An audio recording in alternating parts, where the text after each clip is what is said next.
बाबै अबै झन्डै झन्डै लड्यो है। खुट्टा त सकिगयो त हो साथी हो। यही त यस्तो छ अब यहाँदेखि हुँदाको बाटो त अलिक पर्तिरदेखि त रेस्टुरेन्ट फ्री छ नि हौ। तर त्यो हल्का लाउने हुन त यो लाउने बानी भन्छ नि पछि यही सजिलो हुन्छ होला।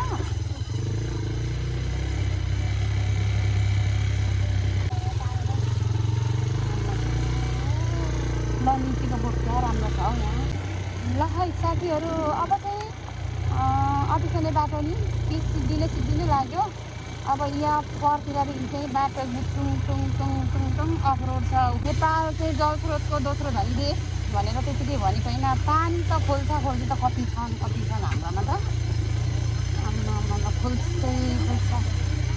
खोल्छ। ल साथीहरू हेर्नु कस्तो राम्रो छ। तलतिर भन्छ तपाईँहरू नाच्नुहुन्छ आएर अब हामी त नाच्न भ्याउँदैनौँ। हेर्दा त राम्रो छ तर हामीलाई सबै दुःख दिने खोल्सा चाहिँ यो पनि हो क्या। म कतिपटक यही खोल्साले गर्दा म अफिस भएको छुइनँ। म यहाँबाट फर्केर घरमा बसेर मैले बिदा पनि काटेको छु है साथीहरू। बाटो त अब पानी यत्रो खोलेको छ नि हौ हेर त।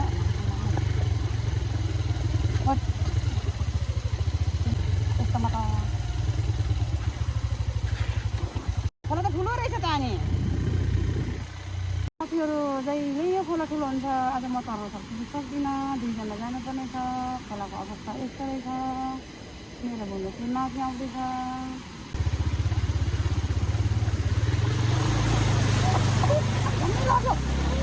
कति ठुलो परेछ त कम्ती ठुलो रहेछ हो न आमा झन्डै लग्यो हो न। कोही झन्डै लग्यो यहाँ। बाटोलाई त खराब रहेछ नि त्यही त हेर त बुझ्नु। आज पानीले खोलेछ बाटो बिचरा बाख्रा त तरेछ। तर्नु त यस्तो सानो नानी त तरेछ।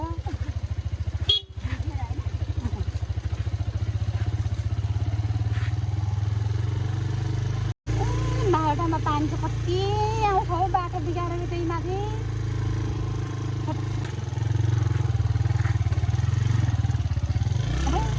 खरै नानी ठोक्दैछ है। अझै पनि राम्रो लाग्दैन हौ।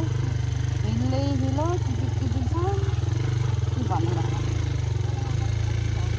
आमा यहाँ त जहिले मात्रै डोराउँथ्यो नि बाइक